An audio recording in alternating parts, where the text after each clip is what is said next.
Alguém tem alguma pergunta? Temos aí 25 minutos para as perguntas. Só enquanto ela vai preparando... ele tem uma ali.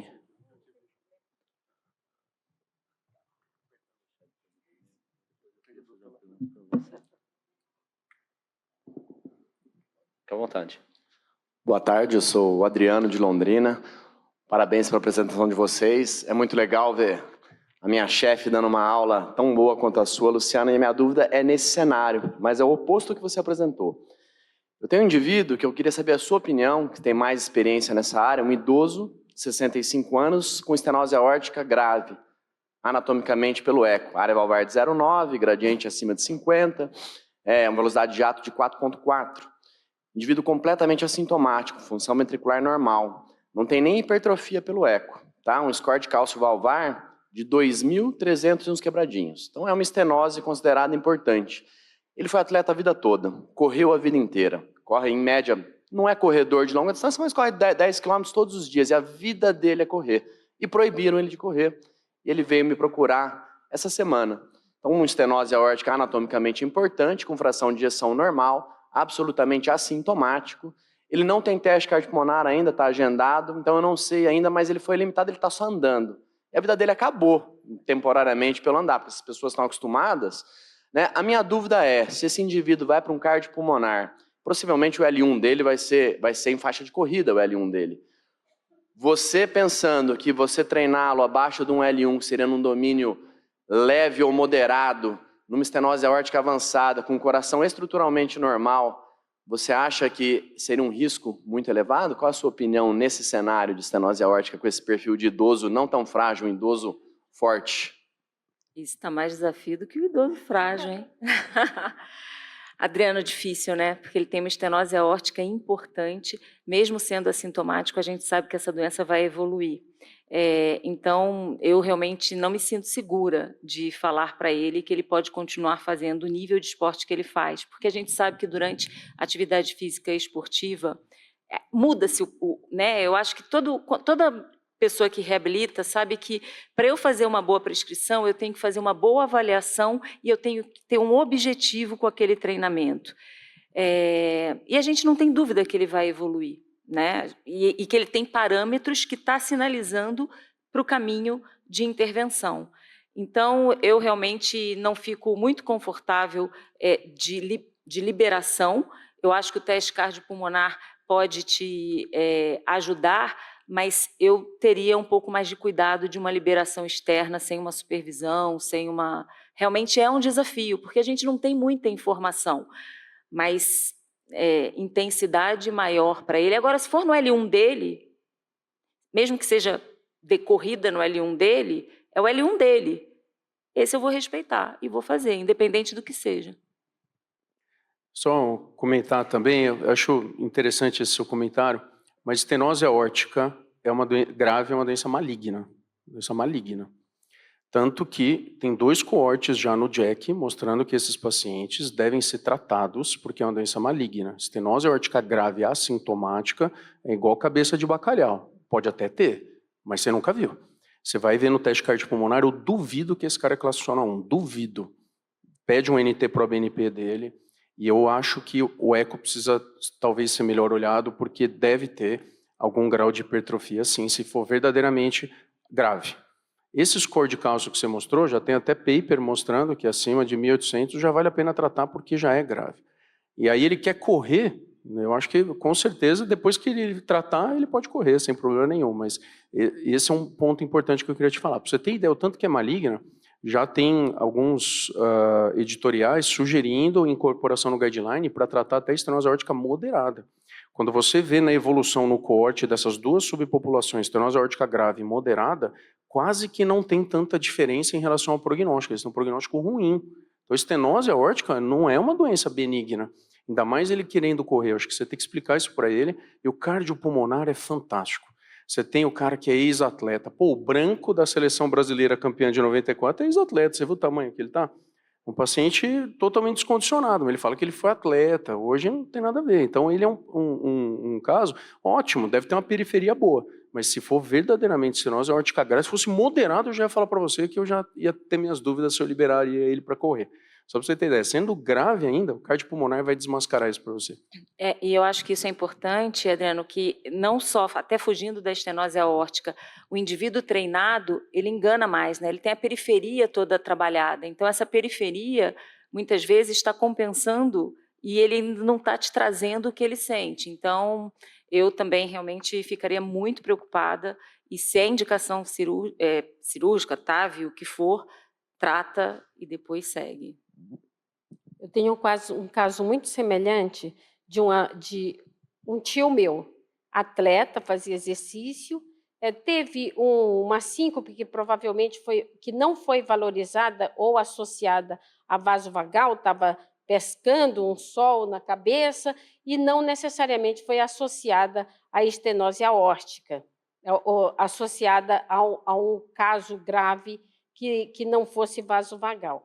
Ele veio para avaliação, o eco realmente veio com uma estenose aórtica importante, um gradiente aí em torno de 45, 50, mas ele veio, inclusive, já para pensar numa intervenção por conta de uma síncope que não ficou muito esclarecida. Ele fez o teste cardiopulmonar, um teste cardiopulmonar excelente, uma capacidade funcional excelente. Porventura, no meio do caminho de se fazer um procedimento no qual foi contraindicado inicialmente, porque ele tinha uma capacidade funcional muito boa, sem sintomas durante o cardiopulmonar, sem alterações de curva de depressão de pulso de oxigênio e com coronárias normais. Então, achou-se que seria conveniente não realizar, reduziu a atividade física dele só para manutenção de uma atividade física diária, retirou ele do esporte e, nesse meio termo, houve aí um diagnóstico de câncer de laringe, ele passou a fazer um tratamento de câncer de laringe, foi cirurgiado e depois esse paciente fez radioterapia. Essa semana, mais especificamente há 2 dias atrás, me ligaram que ele teve um quadro de síncope. Por quê? Porque deixou de vir no cardiologista no tempo certo depois da radioterapia e identificou-se, então, um evento embólico cerebral. Por sorte, ele não teve maiores consequências desse AVC dele, mas é um caso muito interessante para a gente ver que estenose aórtica, por mais que tenha uma boa capacidade funcional e que você nem libere ele para o exercício físico, é uma doença maligna e inesperada. Alguma outra pergunta? Senão eu vou fazer uma pergunta enquanto o pessoal se anima aí para perguntar. Tem ali? Então vamos lá. Boa tarde a todos, muito prazer estar aqui com vocês, parabéns por todas as palestras. Eu trabalho em São José do Rio Preto, a gente tem feito um trabalho muito bonito lá com relação a pacientes que vão entrar na fila de transplante renal. É um paciente imunodeprimido, eu queria saber a experiência de vocês com a imunodepressão, tanto da neoplasia, né, dos pacientes, quanto em pacientes transplantados, se vocês veem alguma peculiaridade, alguma experiência em relação a isso que possa trazer dificuldades ou melhoras nesse manejo desse paciente.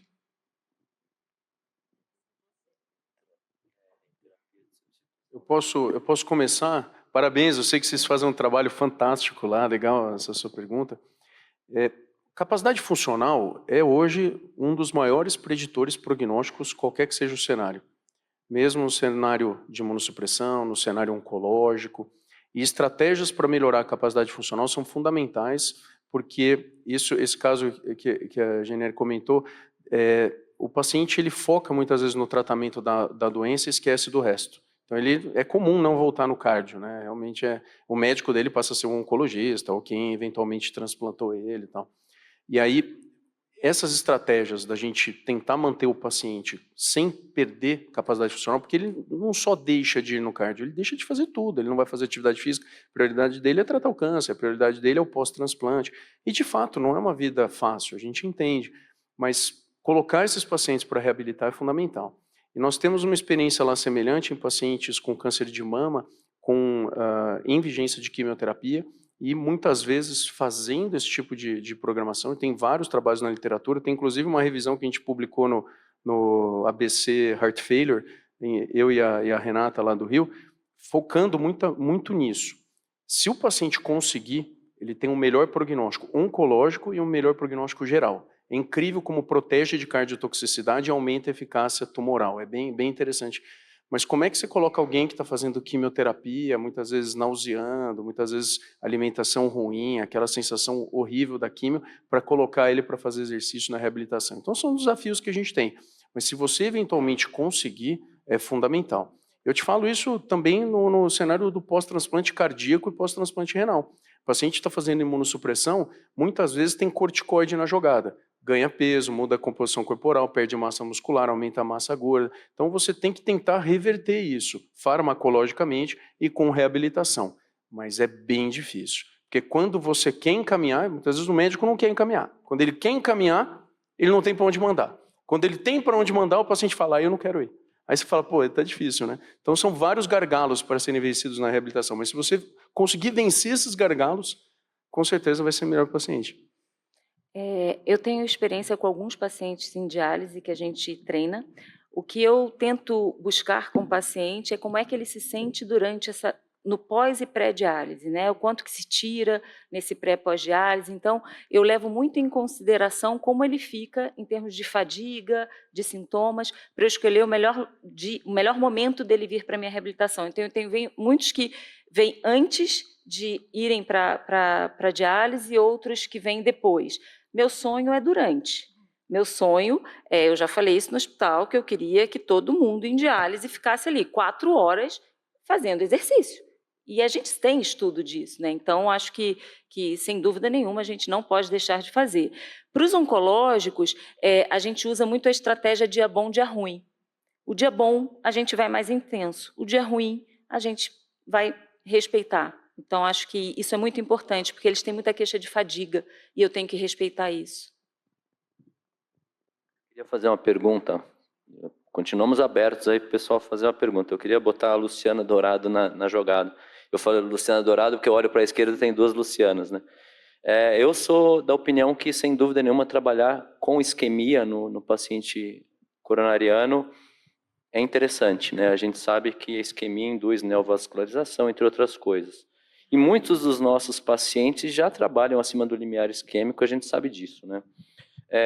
Nesses pacientes refratários, partindo do pressuposto que a gente já sabe que não tem o que fazer do ponto de vista de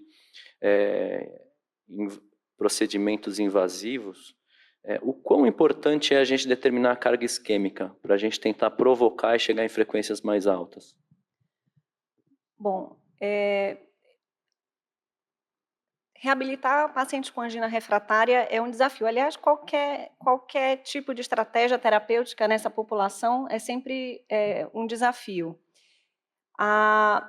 O fato desse paciente ele ser isquêmico e eu determinar o mais importante até, deixa eu até recapitular, o mais importante até do que determinar a carga isquêmica seria determinar o ponto em que ele começa a isquemiar. Porque eu já não tenho possibilidade terapêutica, então isso não vai mudar a minha estratégia, a minha conduta, né? Mas o momento em que isso acontece, isso sim, talvez seja importante, muito mais até do que a positivação, a queixa, né? Porque nós sabemos que muitos pacientes têm isquemia assintomática e eles devem treinar durante a isquemia e ficam bem, quer dizer, você não documenta isso. Mas mais importante do que determinar a carga, que muitas vezes assusta, quer dizer, o sujeito faz uma cintilografia, dilata, tem uma isquemia circunferencial, isso não o impossibilita, o fato dele ter uma carga isquêmica alta não o impossibilita de executar atividade física. Lembrando que, por ser uma população, em tese, de maior risco, todo cuidado é pouco. Embora a gente tenha visto que talvez não seja exatamente assim. Quer dizer, o medo é muito maior do que, de fato, o que acontece na prática. Então, por exemplo, no protocolo, e a Luciana bem sabe, porque a nossa equipe estava envolvida nisso, todas as sessões não envolveram nenhum tipo de evento, nada. Então, esses pacientes treinaram com angina, com isquemia, mas estavam no ambiente controlado. E isso sim é importante. Eu defini o momento em que ele começa a ter angina, mais do que isquemia, e o quanto ele tolera essa angina. Não é? Quer dizer, inicialmente a ideia do protocolo era tentar afastar desse momento, do momento 10 batimentos, que seria o recomendado por diretriz, 10 batimentos abaixo do limiar de angina ou isquemia. Só que esses pacientes, eles começam a caminhar e já têm dor, então isso inviabilizaria a reabilitação desses pacientes. Então, tudo bem, a gente não consegue se afastar desse momento, vamos começar a treinar, mas eles têm que tolerar, e isso não pode ser um problema. Então, nós entendemos que permitir angina numa quantificação tolerável por eles era aceitável, né? E isso não se traduziu em elevação de tropo, inclusive, né? Então, nós acreditamos que é concebível você treinar com isquemia na presença de angina, mas lembrando, é uma equipe que tem experiência na área, o paciente está com telemetria, quer dizer, não é um paciente que eu posso liberar de forma não assistida. Posso só colaborar com um ponto?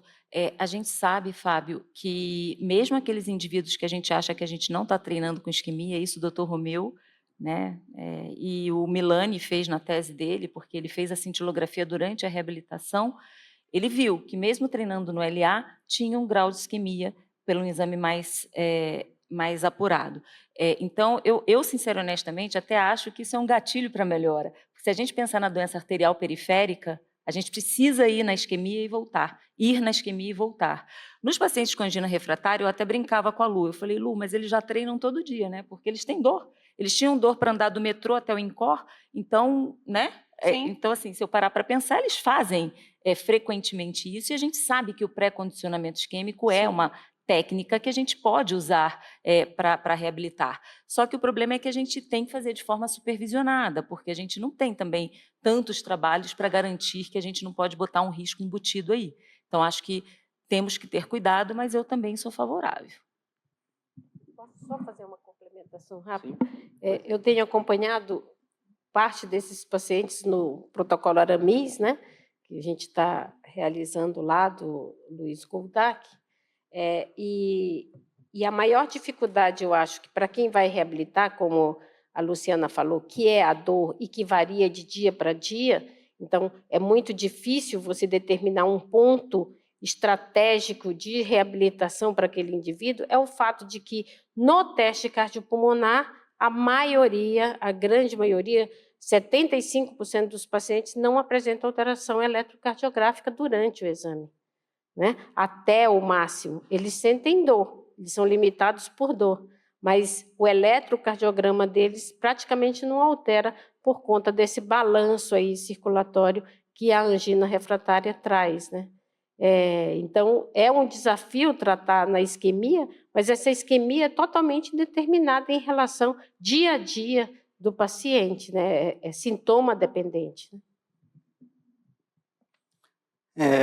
Parabenizar todas as palestras. Meu nome é Luciano, sou de Goiânia, tenho um serviço de reabilitação cardíaca lá.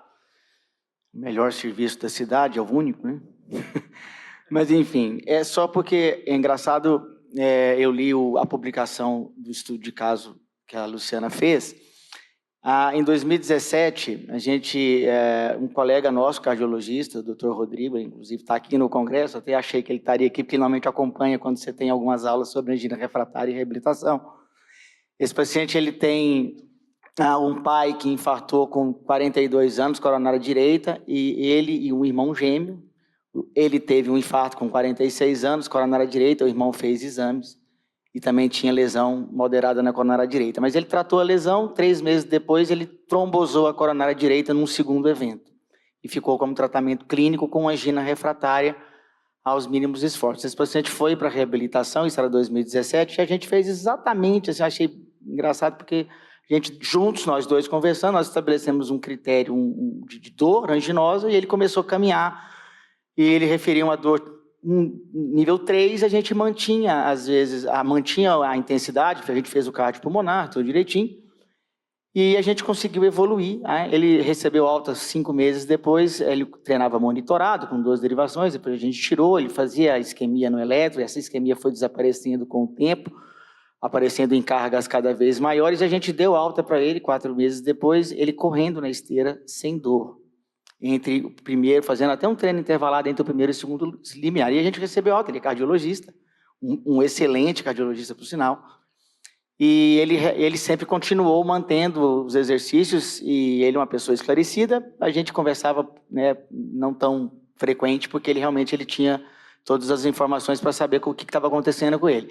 Na pandemia, o que eu achei engraçado é que ele parou de treinar, ele me ligou, Luciano, eu estou voltando a sentir dor porque eu estou sem fazer exercício. E eu vou ter que voltar a correr aqui no prédio, porque senão eu vou voltar a ter angina. E ele voltou a correr no prédio e a dor voltou a desaparecer, e hoje ele se mantém assintomático e continua correndo. Então, o único medicamento que a gente utilizou na época da reabilitação, ele usou a trimetazidina na época, e depois ele mesmo suspendeu o medicamento, e hoje ele tem apenas o tratamento, ele não ficou, graças a Deus, sem disfunção, e tem o tratamento básico aí da coronariopatia crônica, mas mantém-se fazendo o exercício hoje, correndo, ele corre, faz fortalecimento muscular pelo menos 4 vezes na semana, trabalha normalmente e mantém-se assintomático para as atividades diárias, incluindo o exercício.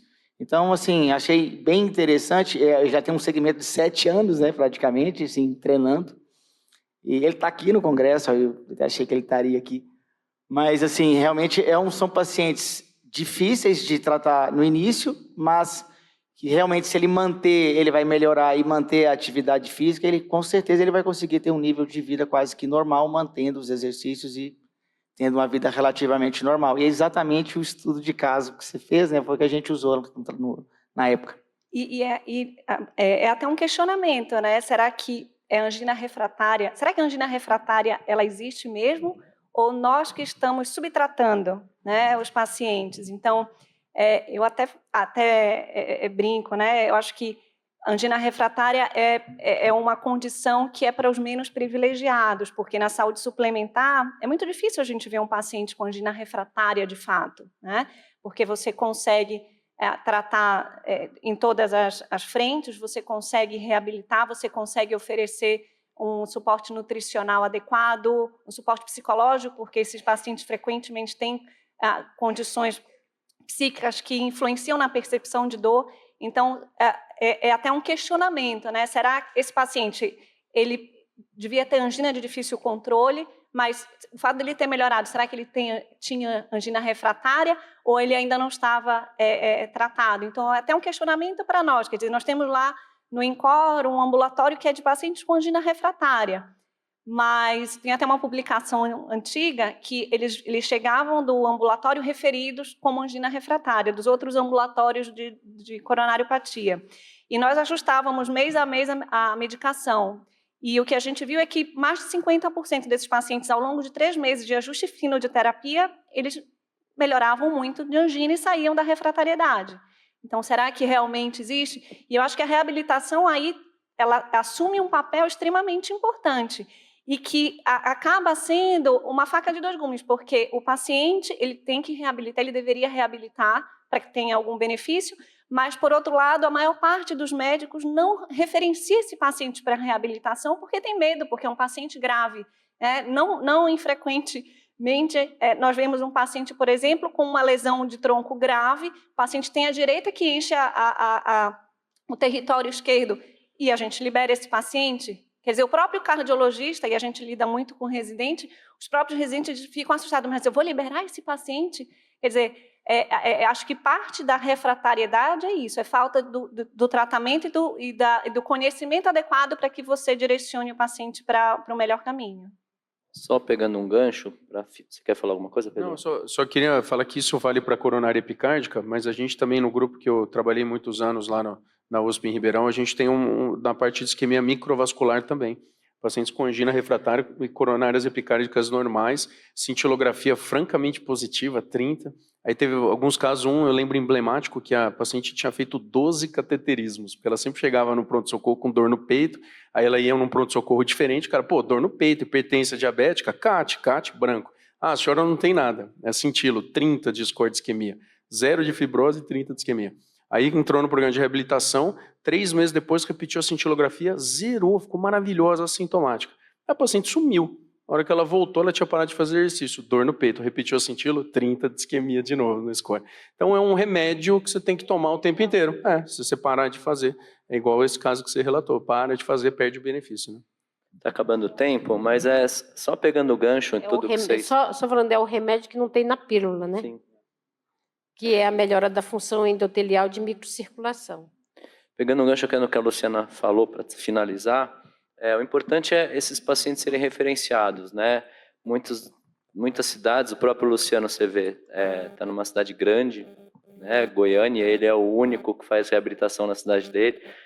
A grande maioria das cidades, a gente está num centro de referência, mas a grande maioria das cidades nem tem centro de reabilitação, mas é importante, nós cardiologistas temos na nossa mente o quão importante são esses pacientes estarem sendo encaminhados para serviços ou pelo menos orientados. Eu moro numa cidade de praia, eu sou de Santos, e muitas vezes a gente vê colegas falando para o paciente, vai andar na praia, né? Como se isso fosse muita coisa. Lógico, é melhor do que nada, mas vocês viram aqui a importância do que se comentou, tanto da questão da periferia, como o Pedro sempre fala, né? Tratar músculo, exercício resistido, lógico, respeitando as características de cada um, alguns cuidados que a gente tem que fazer. Mas o importante, e sessões como essa são muito importantes para a gente mostrar a importância da reabilitação, não só nesses casos mais complexos, mais raros, como a gente teve aqui, mas na insuficiência cardíaca, na doença coronária crônica, quer dizer, é importante cada vez mais a gente abrir espaço para esse tipo de discussão. Então, para finalizar, eu queria agradecer a todos vocês por essa mesa, agradecer a presença de vocês agora até o final. Obrigado, pessoal.